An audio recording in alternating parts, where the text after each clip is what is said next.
नमस्कार, मैं हूं रंजीत झा। गौतम अडानी अपने ही खेल में उलझते जा रहे हैं। इस बीच एक ऐसी चौंकाने वाली रिपोर्ट सामने आई है जिसमें रिश्वतखोरी से लेकर गवर्नमेंट स्ट्रक्चर और धोखाधड़ी के मामले भी सामने आ गए हैं, जिसे महुआ मोइत्रा ने भी शेयर किया है। हिंडनबर्ग की तरह ही एक और ऐसी ही रेटिंग एजेंसी है, जांच एजेंसी है, जिसने गौतम अडानी के कंपनियों को लेकर, खासकर महत्वपूर्ण कंपनियों को लेकर बड़ा खुलासा कर दिया है और जिसके बाद फिर से गौतम अडानी के शेयर गिर सकते हैं। गौतम अडानी की कंपनियों में हड़कंप मचा हुआ है। दूसरी तरफ गौतम अडानी जो खेल कर रहे हैं, जिससे आपको दिखा कि बीते कुछ वक्त से गौतम अडानी की कंपनियों के शेयर के भाव लगातार उठ रहे थे, उसकी भी असलियत सामने आ गई है। और इस बीच लॉन्ग टर्म के लिए गौतम अडानी की 2-3 कंपनियों को एनएसई ने मॉनिटर करना शुरू कर दिया है, सर्विलांस पर डाल दिया है। अब जो बड़ी खबर सामने आई है वो ये है कि गौतम अडानी को फिर से अपनी एक बड़ी कंपनी में हिस्सेदारी बेचनी पड़ेगी और वो इसके लिए विदेशी इन्वेस्टर की तलाश कर रहे हैं। भारत में कोई उन पर भरोसा नहीं कर रहा है। हमने कहा कि भारत में कोई भरोसा कर नहीं रहा, लेकिन दुनिया में भी कोई भरोसा नहीं कर रहा है। चौंकाने वाली रिपोर्ट तो यह भी सामने आई है कि अमेरिकी जीक्यूजी पार्टनर्स जो कंपनी जिसने गौतम अडानी की कंपनियों के शेयर खरीदे, उन्होंने अपने लिए नहीं खरीदे, उन्होंने दुनिया भर के जो उनके इन्वेस्टर हैं, जिनके शेयर को वो मैनेज करते हैं, स्टॉक्स को मैनेज करते हैं, उन लोगों के लिए इन्होंने खरीद लिए और वो सब भी अपना माथा पीट रहे हैं। बड़ी ही चौंकाने वाली स्थिति है। अभी हम आपको बिंदुवार तरीके से तमाम चीजों पर अपडेट देने जा रहे हैं। दरअसल खबर यह आई है कि गौतम अडानी को अब अपना अंबुजा सीमेंट भी बेचना पड़ेगा, यानी उस कंपनी में एक बड़ी हिस्सेदारी उन्हें बेचनी होगी। यह भी एक झटका देने वाली खबर है। दरअसल गौतम अडानी के पास कर्ज चुकाने के लिए पैसे नहीं है। वो छटपटा रहे हैं कि कोई इन्वेस्टर मिले और हमारी कंपनी से हिस्सेदारी खरीदकर मेरे बदले कर्ज चुका दे।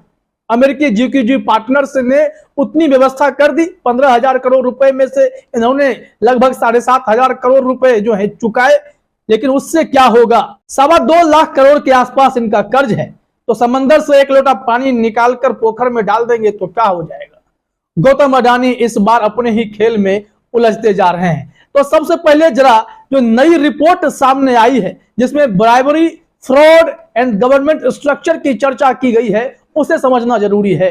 इस संबंध में सबसे पहले आप अपने स्क्रीन पर महुआ मोइत्रा का यह ट्वीट देखिए, उसमें जो स्क्रीनशॉट है उसे भी देखिएगा, फिर हम उसका मतलब भी आपको बताने जा रहे हैं। महुआ मोइत्रा ने यूएस न्यूज का एक स्क्रीनशॉट शेयर किया है और खुद पहले उस ट्वीट में लिखी है, Adani Enterprises, Adani Green, Adani Power, total gas and transmission get bribery and fraud and governance structures, controversy cases add to companies in its coverage. Wah, shining star of India, being recommended by government of India in all overseas transactions. यानी महुआ मोइत्रा ने साफ तौर पर उन्हीं के statement को point out करके बता दिया है कि किन किन कंपनियों में रिश्वतखोरी और धोखाधड़ी के मामले चल रहे हैं और गवर्नेंस स्ट्रक्चर्स के मामले चल रहे हैं। इस वजह से विवाद भी खड़े हो रहे हैं और गवर्नमेंट ऑफ इंडिया इनको विदेशों में भी कैसे मदद कर रहे हैं ट्रांजैक्शंस में, वो सारी बातें महुआ मोइत्रा अपने ट्वीट के जरिए बता रही हैं। जो हाईलाइटेड पॉइंट्स है उसे भी आप जरा देखिए। इसमें लिखा हुआ है, entities rated by MSCI ESG research include Adani Green Energy, Adani Power, Adani Total Gas, Adani Transmission and Adani Enterprises according to the statement। फिर तमाम सारी बातें हैं। उसके बाद जो हाईलाइटेड पारा है दूसरा, since the short seller report release MSCI ESG research has added bribery and fraud and governance structures controversy cases to all Adani Group companies in its coverage, it said। अब जरा बताइए कि कितना बड़ा इसमें खेल है। इसी खबर को यूएस न्यूज के अंग्रेजी वाली खबर को शेयर किया है नव भारत टाइम्स ने भी, और एनबीटी ने क्या कुछ जानकारी दी है जरा वो भी अपने स्क्रीन पर आप देखिए। इसमें हेडलाइन है, कब खत्म होगी गौतम अडानी की 7.5। हिंडनबर्ग के बाद अब इस फर्म ने बढ़ाई टेंशन, फिर धराम हो सकते हैं शेयर, आशंका जता दी गई है। और जो रिपोर्ट चौंकाने वाली सामने आई है वो ये है, अडानी समूह के लिए खराब खबरों का सिलसिला थम नहीं रहा है। हिंडनबर्ग के बाद अब MSCI ESG रिसर्च ने अडानी को झटका दिया है। रिस्क एनालिसिस फर्म MSCI ने कहा है कि उन्होंने अडानी समूह के कंपनियों के इन्वायरमेंटल, सोशल और गवर्नेंस असेसमेंट में बदलाव किया है। MSCI ने अपनी रिपोर्ट में अडानी समूह की रेटिंग घटाकर इसे माइनर से मॉडरेट कर दिया है, यानी टेंशन बढ़ा दी गई है गौतम अडानी के लिए। ESG रिसर्च ने अडानी के अकाउंटिंग, इन्वेस्टिगेशन, सिक्योरिटीज वैल्यूएशंस को लेकर सवाल उठाए हैं। अपनी कवरेज में उसने कहा है कि गवर्नेंस बोर्ड, इंडिपेंडेंस, ट्रांजैक्शन और कंट्रोलिंग शेयर होल्डर्स से संबंधित कुछ मामलों की पहचान की है। अडानी की रेटिंग बदल दी गई है। रेटिंग कई और रेटिंग एजेंसियों ने बदल दिया है। किसी ने नेगेटिव में, किसी ने साइड कर दिया, किसी ने सस्टेनेबिलिटी इंडेक्स से बाहर किया। तमाम ऐसी खबरें तो खूब आई, लेकिन यहां जो सरकार और घूस वाली बात है उसे भी जरा देखना जरूरी है। इसमें कहा गया है कि MSCI ESG रिसर्च ने अपनी फैक्ट शीट रिपोर्ट में कंट्रोवर्सी, स्कोरिंग और फ्लैगिंग सिस्टम निवेशकों को संभावित प्रतिष्ठित जोखिमों को लेकर अलर्ट किया है। जो भी इसमें इन्वेस्टर हैं गौतम अडानी की इन कंपनियों में, उसको अलर्ट करते हुए ESG की रिपोर्ट ने यहां तक कहा है कि अडानी समूह की कंपनियों को रिश्वत और धोखाधड़ी और गवर्नेंस स्ट्रक्चर्स विवाद मामलों से जोड़ा है। अपनी कवरेज में उसने कहा है कि अडानी समूह की कंपनियों के अकाउंट जांच मीट्रिक में हेरफेर के संकेत चिन्हित किए गए हैं। अब इससे अंदाजा लगाइए कि गौतम अडानी कितने दूध के धुले हैं। तमाम एजेंसी क्या गलत जानकारी देंगी। ऐसी खबरें सामने आ रही हैं कि अब bribery, fraud and government structure का भी मामला सामने आ गया है। सरकारी मदद, दूसरी तरफ से ये ब्राइबरी का मामला, दूसरी तरफ से फ्रॉड का मामला। तो क्या गौतम अडानी जिस गति से अपना नेटवर्थ बढ़ा रहे थे, कर्ज लेकर कंपनियों के लाइनें लगा रहे थे, वो सब एक मायाजाल था, झोल था, भ्रम था? और जो हाल में गौतम अडानी के शेयर लगातार गिरते जा रहे थे और अचानक से उछाल देखा गया, उसके पीछे का माजरा क्या है? माजरा यह है कि गौतम अडानी ने मार्केट को पॉजिटिव संदेश देना शुरू किया कि वो 2.25 लाख करोड़ रुपए का कर्ज चुकाने में सक्षम है, समय से पहले कर्ज चुकाएंगे। इसको लेकर उन्होंने कर्ज चुकाने के लिए कर्ज की व्यवस्था कर ली, इन्वेस्टर्स को अपनी कंपनी में शामिल कराया। जो विदेशी कोई इनमें इन्वेस्ट करना नहीं चाह रहे थे, उन सबको घुमाने के लिए अमेरिकी GQG के जो राजीव हैं, उनके जरिए इन्होंने पैसे की व्यवस्था कराई और फिर इन्होंने कर्ज चुका दिया। कितना?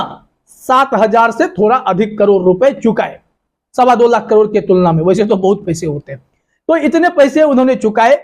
मार्केट थोड़ा सा उठा गौतम अडानी के लिए। आप जानते हैं कि कुछ पॉजिटिव खबरें, कुछ फ्यूचर अगर स्ट्रॉन्ग बताने की कोशिश की जाए तो उन्हीं पर जो है शेयर की वैल्यू बढ़ने लगती है, भाव चढ़ने लगते हैं। तो गौतम अडानी के कंपनियों के शेयर के भाव चढ़ने लगे। लेकिन जैसे ही यह रिपोर्ट आई कि गौतम अडानी के कुछ कंपनियों को सर्विलांस पर डाला गया है, गौतम अडानी पर कर्ज का भारी दबाव है और ऐसे परिस्थिति में उन्हें अपने कंपनियों की हिस्सेदारी ताबड़तोड़ बेचनी पड़ेगी क्योंकि वो इन्वेस्टर्स के जुगाड़ में हैं। तो वहीं गौतम अडानी के लिए एक नेगेटिव खबर आ गई और फिर से शेयर जो है उनके गिरने लगे हैं, भाव उनका गिरने लगा है। हालांकि गोदी मीडिया पूरी कोशिश में है कि माहौल ऐसा बनाकर रखें कि गौतम अडानी के शेयर थोड़े थोड़े सही लेकिन चढ़ते जाएं। तभी देखेंगे ये लगाई छलांग, ये लगाई छलांग। गौतम अडानी की खबरें आपको इस तरीके की देखने को मिलेंगी। फिर से रॉकेट बन गया शेयर, तमाम तरीके के ऐसे स्टेटमेंट, ऐसे हेडलाइन वाली लोक लुभावन खबरें हैं। लेकिन झांसे में नहीं आना है। जरा अपने स्क्रीन पर एक खबर देखिए जनचौक की, क्या कुछ जानकारी दी जा रही है। जनचौक ने हेडलाइन में ही लिखा है, आपदा में अवसर, अडानी समूह में हालिया तेजी की असलियत। जनचौक ने लिखा है, क्या अडानी समूह ने हिंडनबर्ग की शॉर्ट सेलिंग और विदेशी निवेशकों, बैंकों के द्वारा अडानी समूह की खस्ता आर्थिक स्थिति और वित्तीय अनियमितता की स्थिति से खुद को उबार लिया है, या यह सब स्टेज मैनेज्ड है और आने वाले दिनों में इसमें बड़ी तबाही के संकेत छुपे हुए हैं? क्या इस दौरान विदेशी निवेशकों, बैंकों के पास गिरवी रखे शेयरों को अडानी समूह चुकता कर उठा पाएगा? लेकिन इसका सारा बोझ भारतीय बैंक को उठाना होगा, जो अंततः भारतीय आम लोगों के सिर पर आने की तैयारी है। अब इसमें आइए कि अमेरिकी जीक्यू पार्टनर से पैसा लेकर के जो खेल किया गया, उसके बाद इसका इफेक्ट क्या है, दुनिया क्या सोच रही है, इस बात की जानकारी जनचौक ने दी है। जरा अपनी स्क्रीन पर देखिए। बताया गया है कि अमेरिकी GQG पार्टनर्स ने जब इनके शेयर खरीदे तो रॉयटर्स न्यूज के मुताबिक इस खरीद से GQS के निवेशकों में खलबली मची हुई है और चूंकि इसमें बड़ी संख्या में निवेश ऑस्ट्रेलिया पेंशन फंड का लगा हुआ है और सभी बड़े निवेशकों जिसमें नॉर्वे का वेल्थ फंड भी शामिल है ने अडानी समूह से अपनी हिस्सेदारी बेचकर निकलने में भलाई समझी थी, उसमें पैसा लगाने के औचित्य को सही ठहराने के लिए राजीव जैन ऑस्ट्रेलिया जा रहे हैं। यानी अब जिस तरीके की खरीदारी हुई उससे वहीं खलबली मच गई है। तो गौतम अडानी इस तरीके से झांसे में रखकर घुमा करके कान को छूने की कोशिश करते हैं, जो मना करता है उसके लिए तीसरा रास्ता निकालते हैं, कहीं ना कहीं से अपना वो रास्ता बना लेते हैं, जिसका खुलासा जनचौक के और रॉयटर्स की खबर के मुताबिक हो रहा है। अब जो महत्वपूर्ण बात कि गौतम अडानी को फंड जुटाने के लिए अंबुजा सीमेंट की हिस्सेदारी भी बेचनी पड़ रही है, वो भी जो अपने स्क्रीन पर देखिए। आज तक ने लिखा है कि कर्ज का बहुत बड़ा दबाव है। आज तक ने लिखा कि इस कंपनी में हिस्सेदारी बेच सकता है अडानी ग्रुप, कर्ज चुकाने का भारी दबाव, और इसको लेकर के बताया गया है कि अडानी ग्रुप अपने निवेशकों के भरोसे को बरकरार रखने के लिए तमाम कोशिशें कर रहा है। समूह अब अपने कर्ज को चुकाने के लिए अंबुजा सीमेंट्स में अपनी हिस्सेदारी बेच सकता है। इसके लिए उसने इंटरनेशनल लेंडर्स से बातचीत की है। भारत में दरवाजे बंद हैं, इंटरनेशनल लेंडर्स का ही सहारा है, लेकिन भारतीय बैंक पर जो 80,000 करोड़ का बोझ लाद गए हैं गौतम अडानी, अगर वो नहीं चुकाए तो बैंक का क्या हाल होगा, और जो आम लोगों का पैसा बैंकों में है उनकी क्या स्थिति होगी, इसका जवाब क्या गौतम अडानी दे पाएंगे। तो कुल मिलाकर देखिए गौतम अडानी का हर दाव हर पैतरा फेल होता दिख पड़ रहा है, लेकिन खेल वो करने से बाज आ नहीं रहे हैं। फिलहाल इस वीडियो में इतना ही। आप सभी का हमसे जुड़ने के लिए बहुत बहुत धन्यवाद।